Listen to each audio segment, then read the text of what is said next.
کربلا چشم جان سے دیکھنا سکھاتی ہے، کربلا دل کی آنکھوں سے دیکھنا سکھاتی ہے۔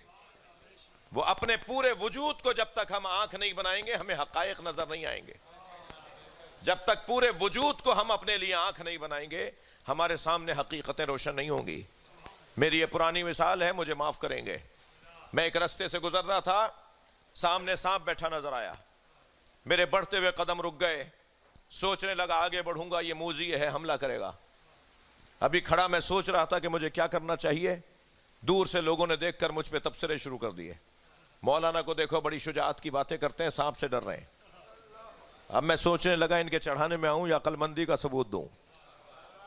بہت سارے لوگ چڑھا کے غائب بھی ہو جاتے ہیں۔ ابھی کھڑا میں سوچ رہا تھا کہ میں کیا کروں، آگے جاؤں واپس جاؤں۔ یہ چھوٹا سا بچہ میرے برابر میں آ کے کھڑا ہوا، مثال دے رہا ہوں، کہنے لگا مولانا یہ پلاسٹک کا سانپ ہے۔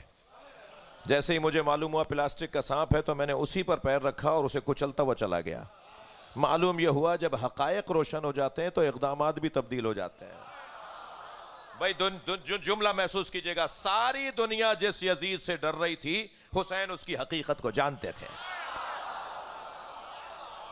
جب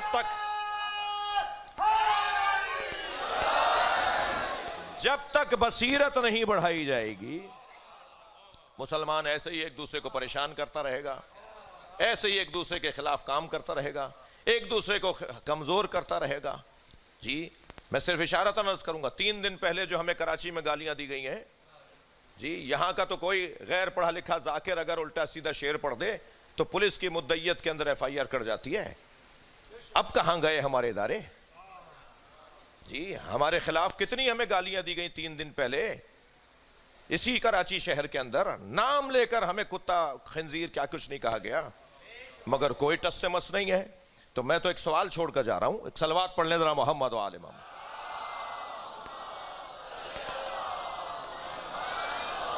کہ وہ ادارے کہاں ہیں کہ جو پھر جب ہمارے ہاں کوئی مسئلہ ہوتا ہے تو ہم سے کہتے ہیں مولانا صبر کی تلقین کیجئے گا، لوگوں کو ذرا سنبھالیے گا، لوگ کوئی ایسی بات نہ کرنے پائیں۔ تو بھائی اب آپ پولیس کی مدعیت میں FIR کاٹیں نا، آپ کچھ چلے ہمیں نہیں پتا FIR کا ہمارا کیا مطالبہ، ہم تو کہہ رہے ہیں آپ کو پتا بھی ہے۔ میں نے آج 2 افسران سے بات کی، انہوں نے پتہ ہی بھی نہیں تھا۔ ادھر کسی کونے میں کھڑے ہو کر اگر کوئی بچہ کوئی بات کر لے تو آپ کو سارے فرشتے بتا دیتے ہیں، اور یہاں ایک شاہراہ کے اوپر پاکستان کے باہر کے لوگ آ کے کراچی کے اندر شیعوں کو گالیاں دے کے گئے، کسی کو کچھ پتہ نہیں ہے؟ مجھے تو لگتا ہے پتہ ہے۔ آپ چاہتے ہیں میں گالیاں دلوانا، آپ چاہتے ہیں کہ کسی طرح ہمارے جذبات بھی ابھاریں اور پھر ہم بھی کچھ کریں اور پھر شاید کچھ اور مطلب نکالنا ہے اس ملک کے اندر۔ تو جب تک بصیرت نہیں بڑھے گی، جب تک کربلا نہیں آؤ گے، اس وقت تک امت لڑتی رہے گی۔ میں حسینیوں سے بات کر رہا ہوں، حسینی چشم سر سے نہیں دیکھتا، چشم جان سے دیکھتا ہے۔ خبردار، ہمیں سب سے زیادہ عزیز ہمارا وطن ہے۔ ہم پاکستانی جب تک پاکستان کی سالمیت کے بارے میں اپنے آپ کو مطمئن نہیں کریں گے اس وقت تک کسی نہ کسی غلط کام میں اور کسی نہ کسی جذباتیت میں مبتلا ہوتے رہیں گے۔ میرا مطالبہ، خواہش، آرزو یہ ہے کہ ہمارے ادارے توجہ کریں اور پاکستان کو کسی ایسے ماحول کسی لپٹنے اور ملوث ہونے اور مشکل میں مبتلا ہونے سے بچائیں۔ پاکستان کی سالمیت اس کے بدخواہوں کی نیست نابودی کے لیے اور ریاستی اور حفاظتی اداروں کی توجہ بڑھانے کے لیے بلند تر صلوات پڑھیں۔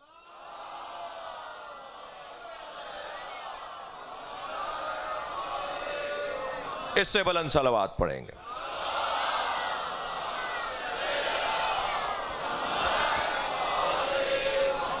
یہ میں بھائی تیسرے دن بول رہا ہوں، اگر میں جذباتی ہوتا نا پہلے دن بولتا۔ جب ہم دیکھ رہے ہیں کہ تیسرا دن بھی گزر گیا، یہ تو اور چاہ رہے ہیں کہ ذرا بھول جائیں تو اچھا ہے، تاریخ کے ریکارڈ پر بن جائے کہ گالیاں دی گئیں کراچی کے اندر ہمارے مجتہدین کو، نام لے لے کر ہمارے مجتہدین کو کتا اور خنزیر کہا گیا جی، اور کیا کچھ نہیں کہا گیا شیعہ برادری کو اس کراچی شہر کے اندر، اور مزید دھمکیاں اور لگا کے گئے کہ ہم یہ کر دیں گے اور ہم وہ کر دیں گے۔ اور ہم اتنے صلح پسند ہیں کہ ہم یکم ربیع الاول کی کال دینے کے بعد بھی وطن کی خاطر کال واپس لے لیتے ہیں۔ پاکستان کی خاطر کال واپس لے لیتے ہیں، اسے ملتوی کر دیتے ہیں۔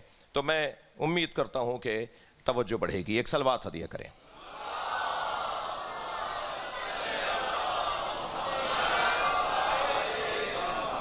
بات آگے بڑھے۔ اللہ جب کسی کو بھیجے گا تو بھائی پڑھا کے بھیجے گا، سجا کر بھیجے گا، سنوار کر بھیجے گا۔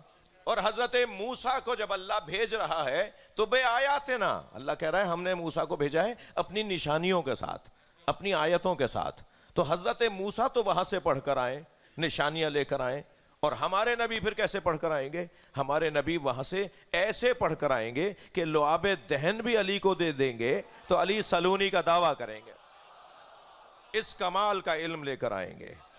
جب کسی نے میرے مولا علی سے کہا یا علی آپ کا علم نبی کے علم کے برابر ہے، تو مولا علی کی پیشانی پر بل آ گیا۔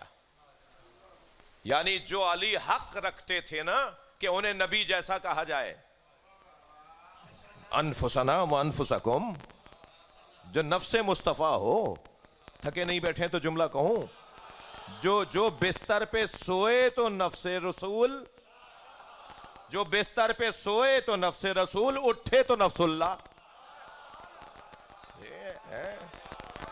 جو شب ہجرت بستر پہ سوئے تو رسول اللہ کا نفس، اور اٹھا تو اللہ کا نفس، سب کچھ اللہ کے حوالے کر دے۔